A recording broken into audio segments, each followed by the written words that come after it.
and verses 15 to 23. So that's verses 15 through to the end of Numbers chapter 9.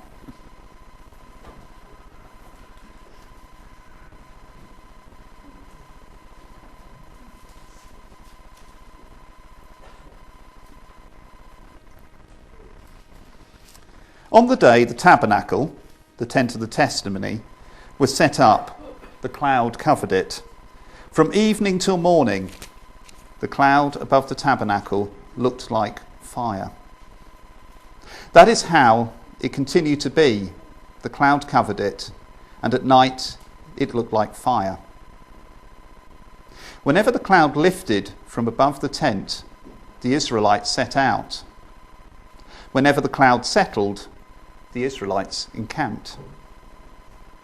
At the Lord's command, the Israelites set out, and at his command, they encamped. As long as the cloud stayed over the tabernacle, they remained in camp. When the cloud remained over the tabernacle a long time, the Israelites obeyed the Lord's order and did not set out. Sometimes the cloud was over the tabernacle only for a few days at the Lord's command, and they would encamp, and then at his command they would set out. Sometimes the cloud stayed only from evening till morning, and when it lifted in the morning they set out. Whether by day or night, whenever the cloud lifted, they set out. Whether the cloud stayed over the tabernacle for 2 days or a month or a year, the Israelites would remain in camp and not set out. But when it lifted, they would set out. At the Lord's command they encamped, and at the Lord's command they set out. They obeyed the Lord's order in accordance with his command through Moses.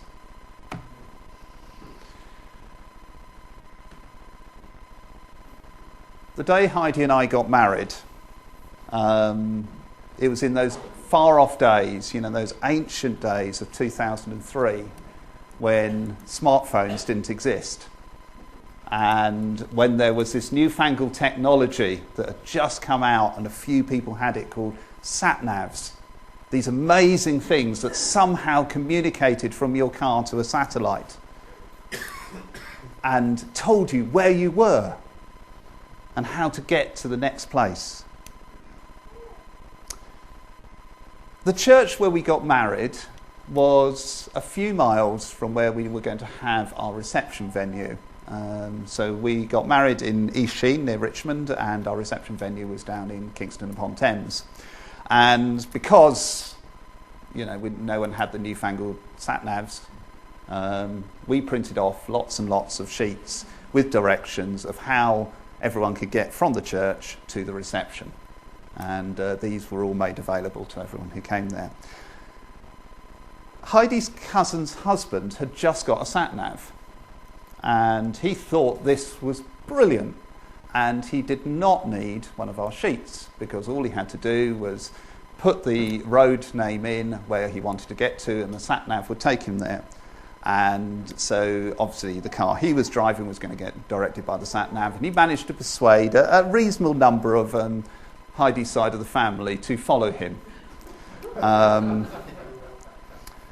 And so at the end of the the ceremony, we left the church, and off everyone set, and we got to the venue, and Heidi and I did the line-up and everything like that, and started to notice that members of Heidi's family weren't there. And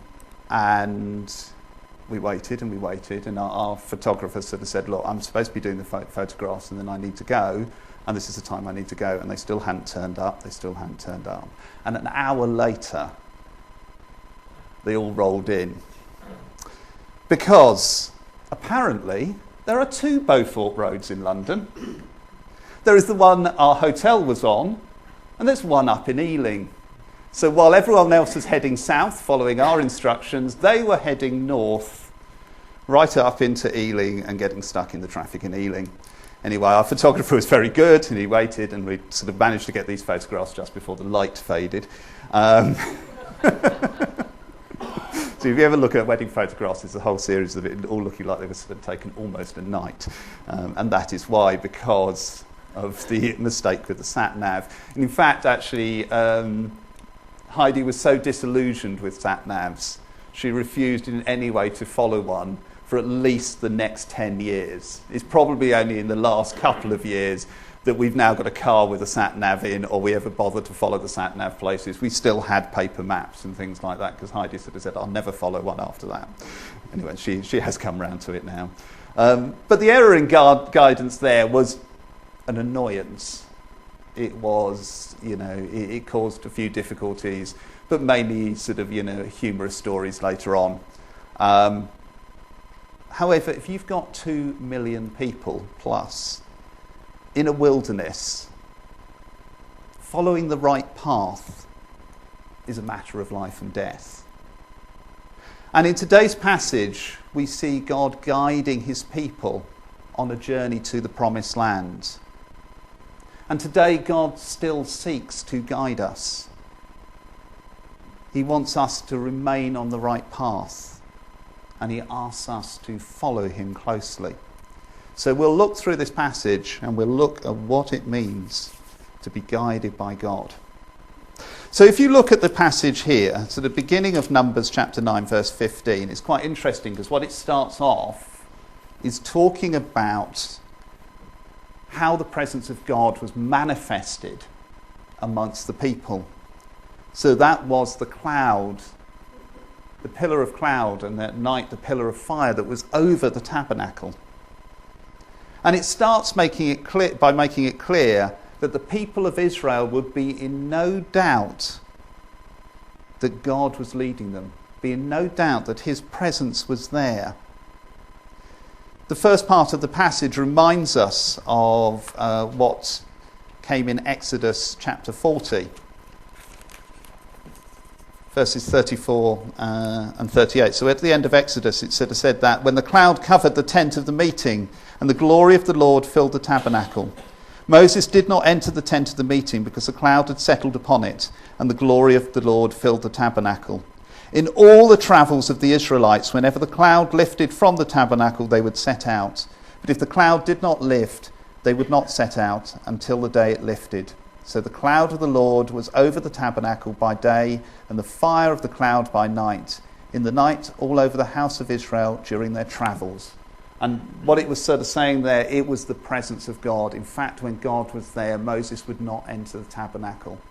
It's quite an interesting one because in some ways it's sort of, they couldn't take the tabernacle down without God's presence lifting from it. So they couldn't move the tabernacle because otherwise they would be entering the Holy of Holies and likely to be struck down.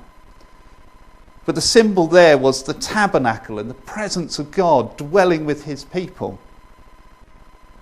But the pillar of cloud was something that had been going even before they had the tabernacle.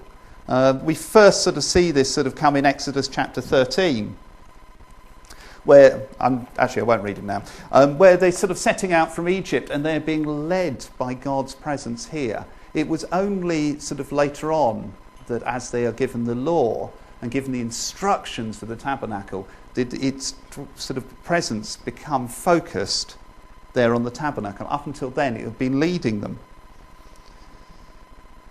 So God's presence and his guidance are closely tied. And here they are closely tied to the covenant that the people had with God.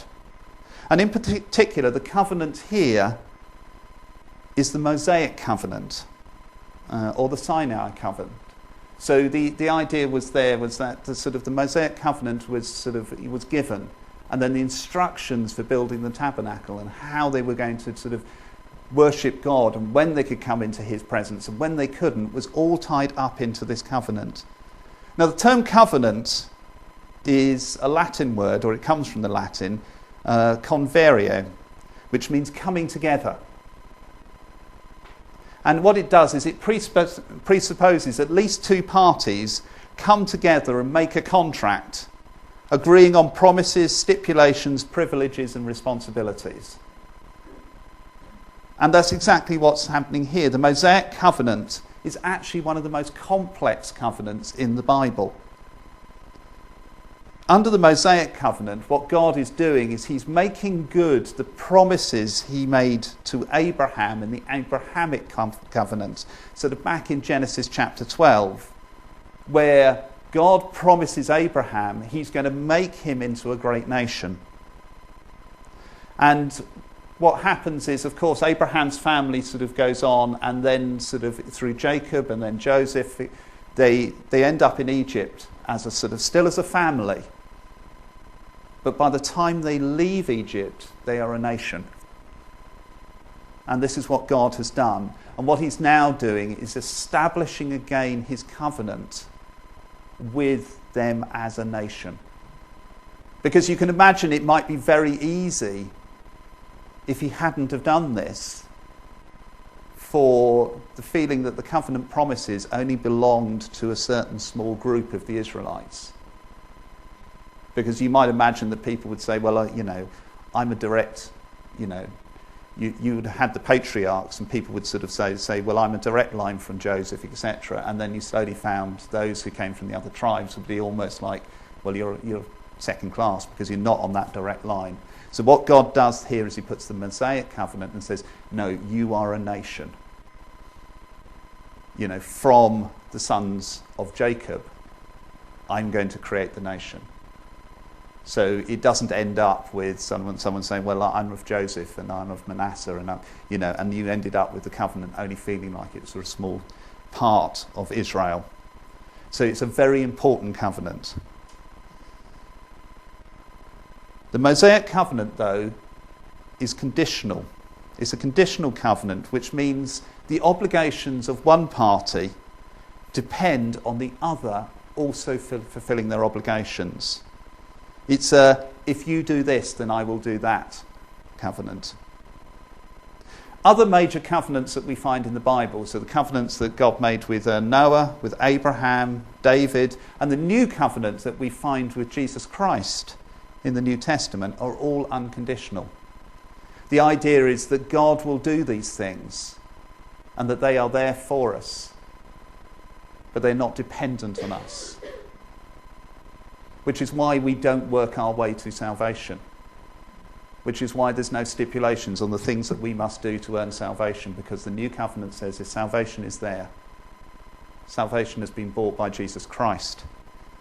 It's an unconditional covenant. It's a covenant of grace. And sometimes people look at the Mosaic covenant and sort of say, well, does that mean it is not relevant now? Because it is a conditional covenant, and we now live under a covenant of grace. And I would refer back to what Paul says to the Romans, which is, may it never be. The truth is that we have to understand it, because the way that covenants work in the Bible is they don't get replaced. It's not like you had one contract and a new contract comes and you throw it away. When I work in my company, we have contracts with companies to provide them with software services. And every so often, we will sort of say, that contract has come to an end, you need to sign a new contract. And whatever the terms are in the new contract, the old contract doesn't count anymore, that's gone. That's not the way it works with covenants. So they build one on top of the other. They layer one on top of the other. You cannot have the new covenant without the Davidic covenant. You cannot have the Davidic covenant without the Mosaic covenant. You cannot have the Mosaic covenant without the Abrahamic covenant. You cannot have the Abrahamic covenant without the Noahic covenant. They build one on top of the other. So you can't suddenly take a layer out and sort of say, that's a covenant that's not of grace, we don't have to worry about the Mosaic covenant. Because, if you do that, it's like sort of saying in this building, I don't like that layer of bricks there. Nigel, come and take that layer of bricks out and expect the top of the building to still stay up. I mean, Nigel will probably have a way and he probably could jack up the building and do it, but in reality, we don't tend to do that to buildings and sort of say, can you just take out a layer of bricks? Because we know it would make the building unstable. And that's exactly the same with covenants. So God reveals his grace progressively through these covenants. He reveals what he's going to do and how he's going to work. And God is revealed through the visible sign here of the pillar of cloud, that he is in the midst of his people. And this is significant. If they are going to be guided, they must be aware of his presence. It's the first step in being guided, being aware of God's presence. But one of the reasons why I think this comes here, particularly about guidance, and particularly in the context of the Mosaic covenant, in terms of a conditional covenant, is to be guided by someone, we have to do something, which is to actively participate in the guidance. If I sort of say, come with me, and you all choose to sit here, and I go off out the building, I'm not guiding you, because you have not chosen to be part of that. So God wants to guide us. God calls us to follow him, to trust him. But our participation in that is crucial, because we can't just sit there and expect God to guide us and not be an active participant in there. And I think that's possibly why it gets linked to a conditional covenant, because being guided by God is a conditional thing. God says, I will guide you, but you have to follow. We often seek to be guided by God. We come across circumstances in life where we want to be guided by God. But what that requires us to do, and to start by doing, is to come into his presence. In our lives, it's very easy to get distracted by other things, by other priorities. Are you all right, Carl? You're going to get blown away.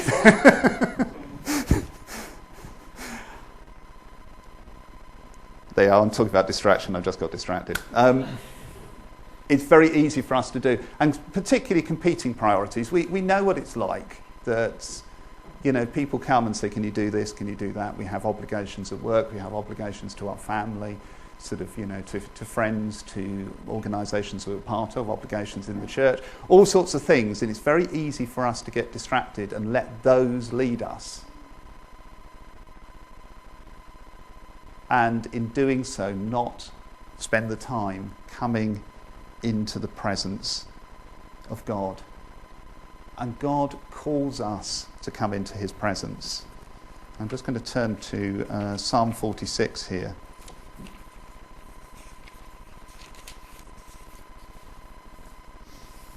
Psalm 46, verse 10.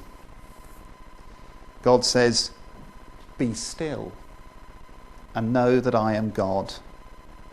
I will be exalted amongst the nations, and I will be exalted in the earth. The Lord Almighty is with us. The God of Jacob is our fortress.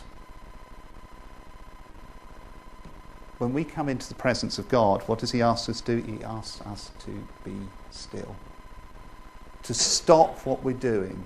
To stop being distracted and led by all of these other things that are not of him. Often we interpreted this phrase, be still, as something sort of sort of quietly said. God saying, be still, calm down. In fact, actually, the context of this psalm is written into a time of great anguish and war in Israel. And in some ways you feel that sort of this isn't a quiet, be still. This is God shouting into the midst of the people's anxiety and worry and all the things that they're bound up in and saying, be still. You could interpret, he might be saying, wake up, stop struggling, cease to be distracted, snap out of it. Acknowledge who your God is. You are not going to get out of this trouble. You are not going to get out of this difficulty by doing it in your own strength. You have to know the presence of God. You have to know who God is. And what God is sort of saying is, come into my presence and you will find who the awesome, powerful God is. The answer to these situations that you are struggling with. The one who will sort out the wheat from the chaff in who is directing your life. The one who will help you by taking on the burdens. The pillar of cloud was there, and you would consider say, well, maybe that was a comforting thing to look up and see God's presence. But this wasn't a small flame, this wasn't a small puff of smoke, this was an enormous cloud, this was awe-inspiring. You would know the power of God by looking at the cloud. How often do we come into the presence of God and go away awed by the God that we worship, the God that we trust in? So often I think we come into the presence of God going, well, I hope you can do something. And then go away maybe just not feeling that, anything's going to change. And God sort of says, well, have you really been in my presence? Have you really understood who I am? As we draw near to God's presence, his holiness is highlighted. But at the same time his holiness is highlighted, our sinfulness will be shown up for what it is. It will be brought into sharp relief. James puts it this way in James chapter 4. You'll have to excuse me, I had my Bible all sort of neatly done with bookmarks at home. And in the rush to get out, it's still sitting neatly at home with all the bookmarks in. James sort of says this in James chapter 4 verse 8. Come near to God, and he will come near to you. Wash your hands, you sinners, and purify your hearts, you double-minded. And what he is sort of saying is that as we come there if we come towards God, God will come towards us. And yes, our sinfulness is highlighted, but God does not come without a solution to our sinfulness, which is Jesus Christ. We can come and ask for forgiveness. As we come into the presence of God, we can ask for God's forgiveness. It's no accident that the cloud was associated with the tabernacle, with the Holy of Holies, the place where the ark was. The ark was the receptacle of the law of God, the standards that God expected were in there. And so the holiness of God was highlighted in the idea. And as I sort of said, that Moses could not enter that place while God's presence was there. Even Moses could not go in. Only the high priest could go in, and only once a year, and only under the special circumstances of the Day of Atonement would he be allowed to enter that place. And even then the high priest risked being struck down. That was the holiness of God. That was the understanding that was there. And we look at that and sort of say, so how can we come into the presence of God? Well, the wonderful thing is, of course, God, when he puts the ark together, he sort of says, there is the law, there is the standard, that is holiness. And what goes over the top of that? That fully covers the Ark of the Covenant. The mercy seat.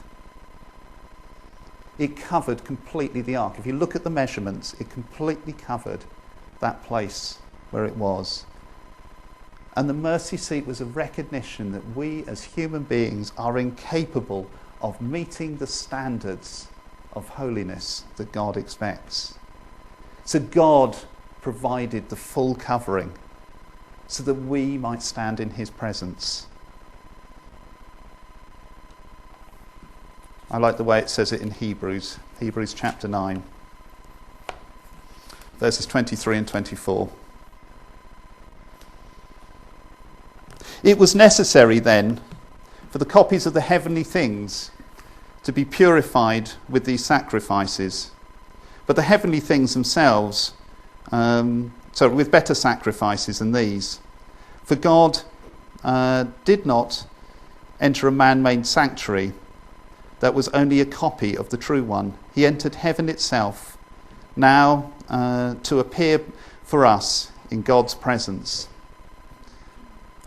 And he goes on to sort of say in Hebrews chapter 10, 19 to 22, therefore, brothers, since we have confidence to enter the most holy place by the blood of Jesus, by a new and living way opened for us through the curtain to that body, and since we have a great priest over that house of God, let us draw near to God with a sincere heart, in a full assurance of faith, having our hearts sprinkled to cleanse us from the guilty conscience, and having our bodies washed with pure water. Let us hold unswervingly to the hope we profess, for he who promised is faithful. And I think that's just wonderful to remember, that we do not have to fear coming into the presence of God, because Jesus Christ has opened the way for us and has enabled us to do it. But Numbers has more to teach us. And it teaches us, much of the passage is about the timing of God. The bulk of the passage here stresses that the Israelites were to move only when God's presence moved. And what was that like for them? This passage is designed to put us into the shoes, or maybe the sandals, of the Israelites. The cloud might have stayed in the same place for weeks on end, or just overnight. They were to remain vigilant at all times. But there are a couple of observations that we probably need to make here. First, God was in no hurry. In my first job that I had when I left school, I worked for a coach tour company, and they would run these coach tours around Europe. And generally, it would be Americans who would fly over and do Europe in 12 days, or do Europe in 20 days, or something like that. And most of them had saved up and waited till their retirement to do it. So these were people who retired, and you would get them over, and they would get on a coach, they would be taken to a hotel. The next morning they'd get on the coach again, they'd be shown a few sites, they'd go to the next hotel, and usually a day would consist of them getting up at 6 o'clock in the morning, being on the coach by 7 o'clock, seeing about 3 or 4 sites in the day, and then being taken to another hotel, which they'd arrive usually about 8 o'clock in the evening. And it was gruelling. And, the idea was to show them as much of Europe so they could almost tick off, I've seen that, I've seen that, I've seen that. But this wasn't the case here. This was not God taking his people on a whirlwind sightseeing tour. This was God getting the people from Egypt to the promised land at his pace. There were routes that they could have taken that were established routes. So it's not like Egypt was over here and Israel was over here and no one ever travelled between them. People travelled down to Egypt through Israel all the time. And so there were 2 main routes that went there.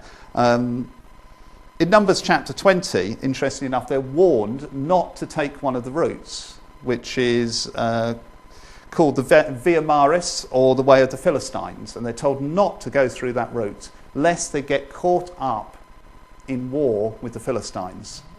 So that was actually the quickest route, because that went along the coast, all the way up through what we would refer to as Gaza today, and then up into Israel that way. And that way, way was relatively short. It would probably be about 150 miles. Or there was a broader route that skirted south and then came up on the other side of the Jordan, and that headed up towards Damascus, towards Syria, and that was called the King's Highway.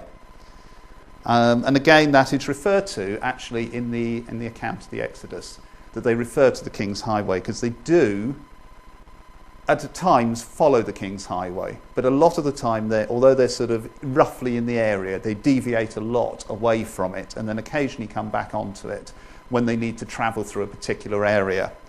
So there were these 2 established routes, and by following each of those, they could have got from Egypt into the Promised Land within a couple of weeks. It really wasn't that a difficult journey to do. But as I said, they're deliberately told not to follow them. And, sorry, I'm just looking at my notes here. And God takes them into difficult places. He takes them into the desert. He takes them far from water, because he wants them to learn that he is the water of life. He takes them far from food. because he wants them to understand he will supply their food. It was steep, it was difficult, it was a hard journey he took them on. But he wanted them to learn that their strength would not come from within them, but would come from him. It was curvy. It was a difficult route to follow that he took them on, because he wanted them to learn he would be their guide. The Lord chooses this route on purpose to teach Israel who was going to take care of them and supply all their needs when they arrived in the Promised Land. There was a lesson that they had to learn. So here you are, you're an Israelite, you know the drill. The cloud goes up, you break camp and go. The cloud settles down and you make camp and stay. But suppose the cloud sticks around there for a year. This passage says it did at times. It just stayed and settled for a year and did not move. But imagine it does that after maybe the day before. It starts sort of, or the time it moved before, it had sort of literally only stayed a couple of days. How long do you think you as an Israelite would be if you sat there thinking, maybe we've got it wrong? Maybe we've missed something here. Maybe I'm sure God is here, but maybe he's moved on. Maybe that isn't the pillar of cloud. A couple of weeks, maybe? A couple of months? And the truth is, that's exactly what we're like today. We sometimes God asks us to wait. And after a while we start to get anxious and think, maybe God's moved on and I've missed it. Maybe this whole business is a big mistake. And it's a very natural thing for us to do as a human, is to get worried and anxious that God has moved on without us. But the truth is, if we are seeking God's presence, if we're looking to be in his presence, then he will guide us. He wants to guide us. And if this goes on for months, waiting for him to make the next move, then it goes on for months. It's in God's timing.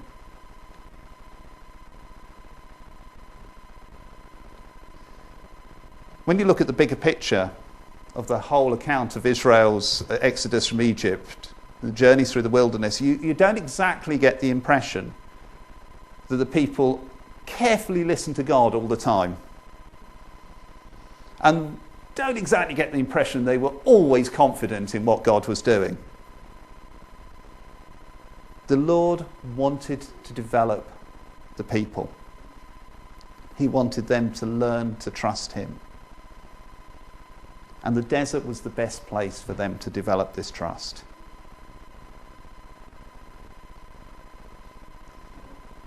But learning that lesson would take time. And in fact, a couple of chapters on from this, we come to the account in Numbers chapter 14, where they arrive at the Promised Land and the 12 spies go in. And Caleb and Joshua come back and say, it's a great land, let's go in and God's led us here, we can do this. And the other 10 spies go back and sort of come back and sort of say, we're never going to defeat the people who are there. It's where it says we're like grasshoppers to them. And of course, in doing that, the people of Israel trusted this and didn't trust God. So God sort of said, you still need to learn to trust me, to understand what I can do for you. And at that point, he says to Moses, another generation. It will be the next generation that will pass into the Promised Land, because it's going to take a generation for them to learn that lesson in God's timing. And maybe we can be smug sitting here. We look at their doubts, we look at their confusion, we look at their rebellion, and we say, well, if I'd been in the desert, of course, I would have trusted completely. That's because, of course, we have that lovely thing of perfect hindsight where we can see the beginning from the end.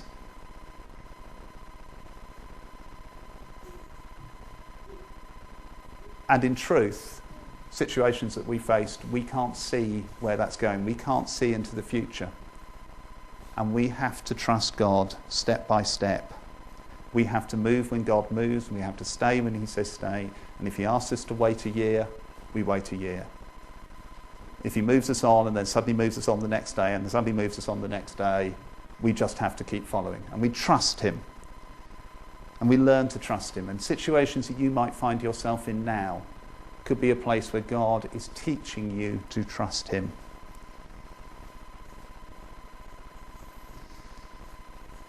Do we doubt God? Can we get confused about what he's doing? Do we actually sometimes rebel? God is patient, and he's gracious, and he's forgiving. And we can come back to him, and we can start again, and we can start to learn the lesson of patiently seeking his presence, and look to him who knows the beginning from the end, and say, I trust in you alone.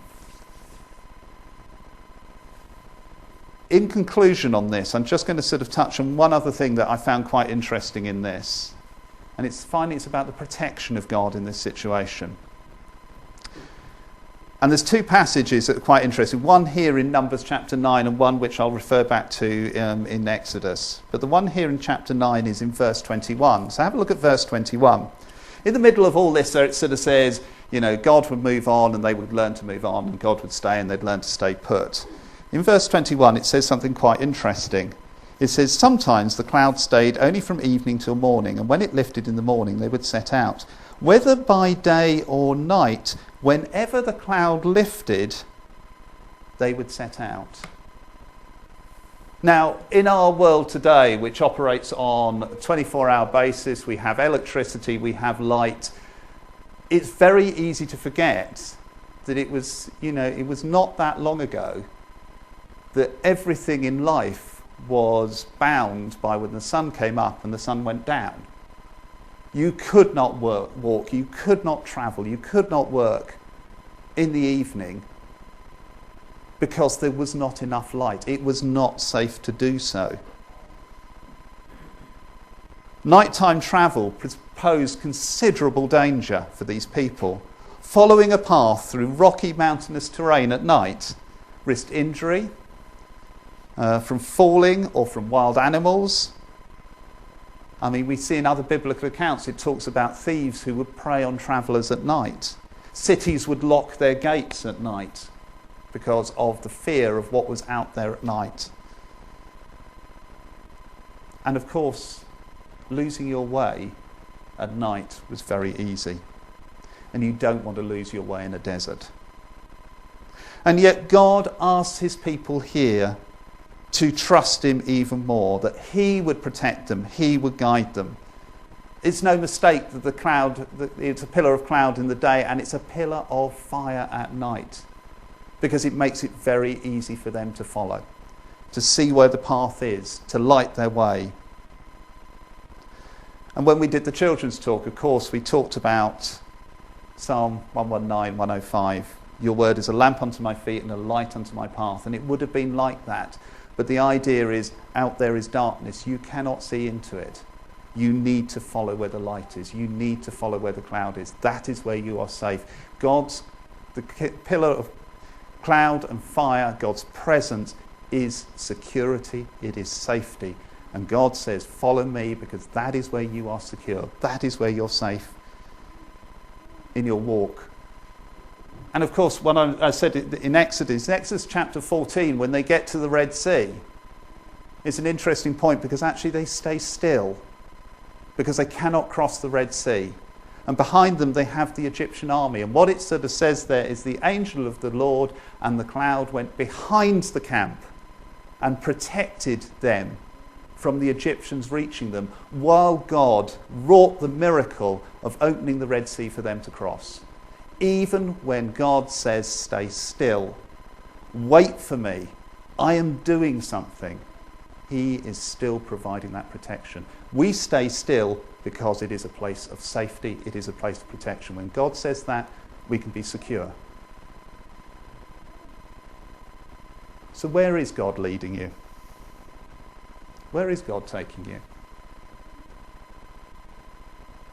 Are you waiting? Have you sought God to ask why you're waiting? Do you understand the lessons that he might be teaching you, preparing you, getting you ready to set out?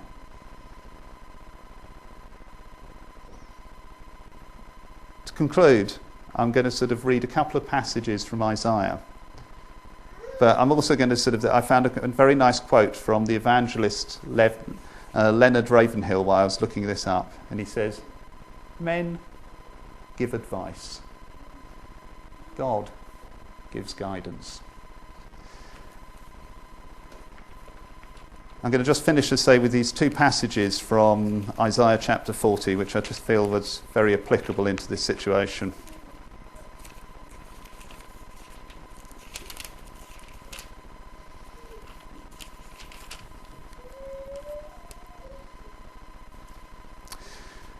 Isaiah 40, verse 3 to 5 says, "A voice of one calling in the desert, prepare the way for the Lord. Make straight in the wilderness a highway for our God.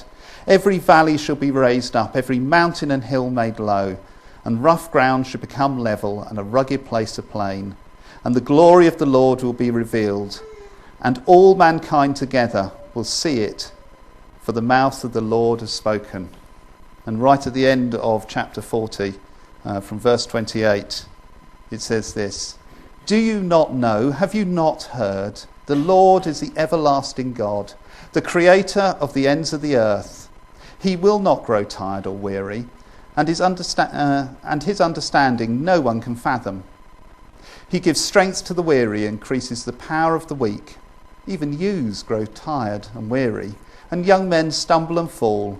But those who hope in the Lord will renew their strength. They will soar on wings like eagles. They will run and not grow weary. They will walk and not be faint." And my prayer this morning is that is your experience as you learn to follow God's guidance. Thank you. Let me just pray. Father God, we thank you for just being there, that we can come into your presence. And Lord, let us always be glad to come into that presence, knowing that you will cleanse us and you will heal us, Lord, and you will forgive us. And Lord, most of all, as we come there, you will guide us. You will tell us what to do next. And Lord, in a world that presents us so many opportunities for others to tell us what to do, and Lord, in a world that maybe can seem difficult and confusing at times, it is so reassuring to know that as your people, we can come to that place and know you. So help us, Lord, to be still and know that you are God. In Jesus' name, amen. There really is only one hymn to finish today, and that's 148, "Guide me, O thou great Jehovah."